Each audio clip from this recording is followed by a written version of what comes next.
lives without fear. We took our families to the movies and out to dinner. We traveled, never giving a thought to social distancing. Not long ago, we were truly free.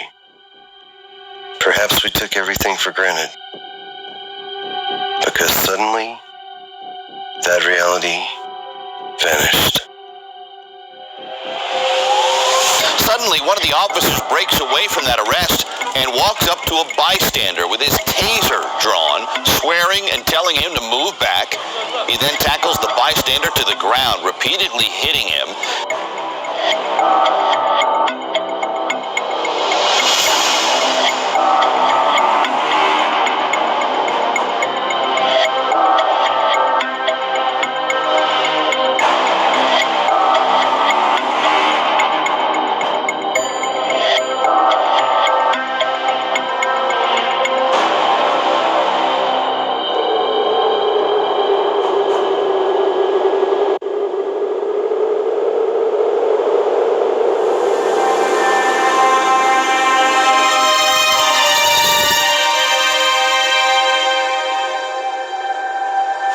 Metaphor.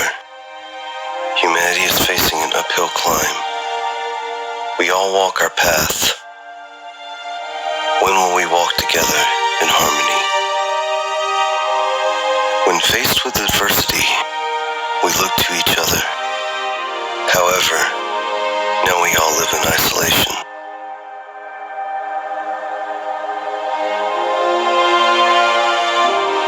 It seems humanity must bear witness to a tragedy to find the will to survive. And we need to understand the enemy we face. Will it ever be the same as it was before? How long will this last? Every human now has a heightened sense of their own mortality. We must look to our past and learn from our mistakes.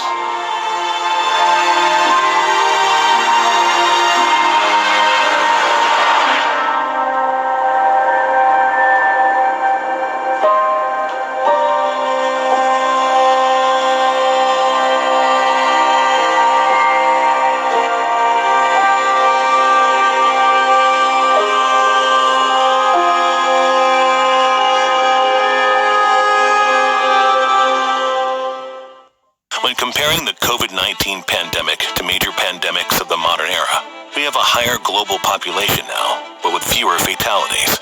Currently, COVID-19 pales in comparison to other pandemics of recent history. A look at the fatality comparisons of pandemics shows that with the application of modern innovations, such as inoculations and antibiotics, we have seen a drastic decline in mortality rates. During medieval Europe, it was common belief that bathing too much could be unhealthy. Another onset of the plague in the 1600s, the church took notice and changes were made.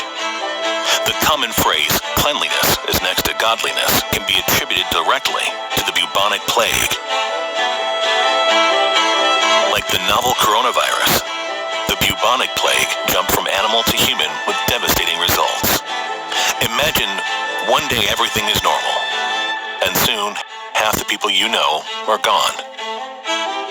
The bubonic plague that decimated Europe in the 14th century spread from flea-infested rodents carried on trade ships from Asia and Asia Minor. Unlike COVID-19, modern medicine is equipped to detect and mitigate the plague, protecting lives.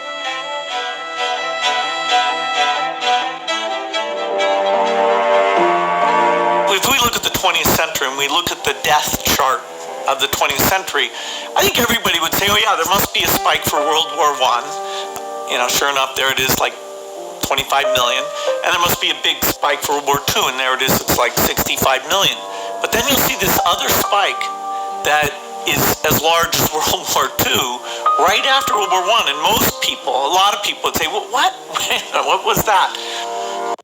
The Spanish flu, an influenza virus called H1N1, occurred just after World War I, killing an estimated 50 million people globally. Though the Spanish flu's origins are still debated, soldiers from around the world returning to their homes helped spread the virus like a wildfire. The Centers for Disease million people contracted the Spanish flu. Almost 1/3 of the world's population at that time. The Spanish flu had no vaccine nor antibiotics to treat the illness, and people were forced into isolation. Which leads us to today. There are now more than 1 million cases of coronavirus. That's globally. The United States now has more than 273,000 confirmed cases of coronavirus.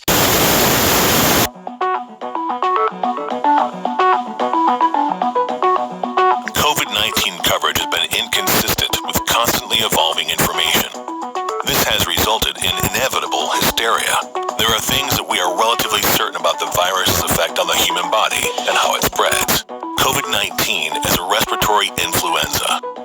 The virus is spread from infected individuals or contaminated surfaces. The virus can be contracted through the mouth, nose, or eyes. The virus attacks the normal gas exchanges of carbon dioxide and oxygen in the bloodstream. This occurs in a network of absorption points within the lungs called alveoli. COVID-19 can lead in some cases to a lethal form of pneumonia. As the body starts to fight the virus, irritation within the lungs makes breathing difficult.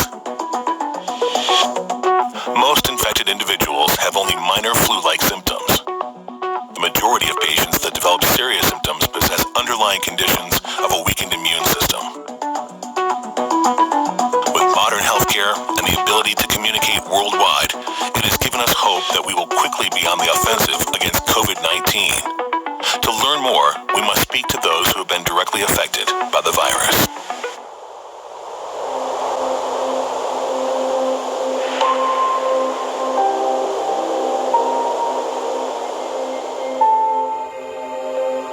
I was exposed before COVID became very prominent here. I was put on 2-week quarantine. Actually, a bunch of my staff was. It was not easy. Everything that happens, every allergy makes you think you have it. It's very tough. You have family.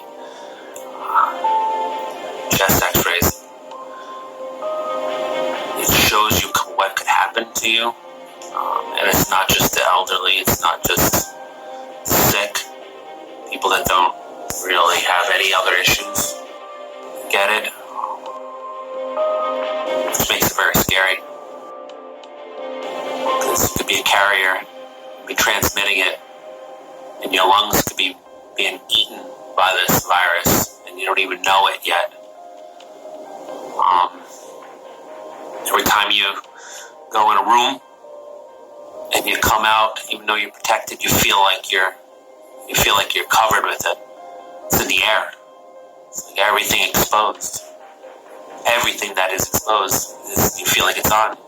And you know that when you take off your gear, it makes it airborne. It pops off of it like dust. So how does that not get back on you? That first person that came into our hospital weeks and weeks ago, they ended up dying. They were not old. They didn't come in with the typical symptoms. It was actually one of the first ones that came in with abdominal pain. It wasn't even a lung issue. And that's why me and a bunch of my colleagues were exposed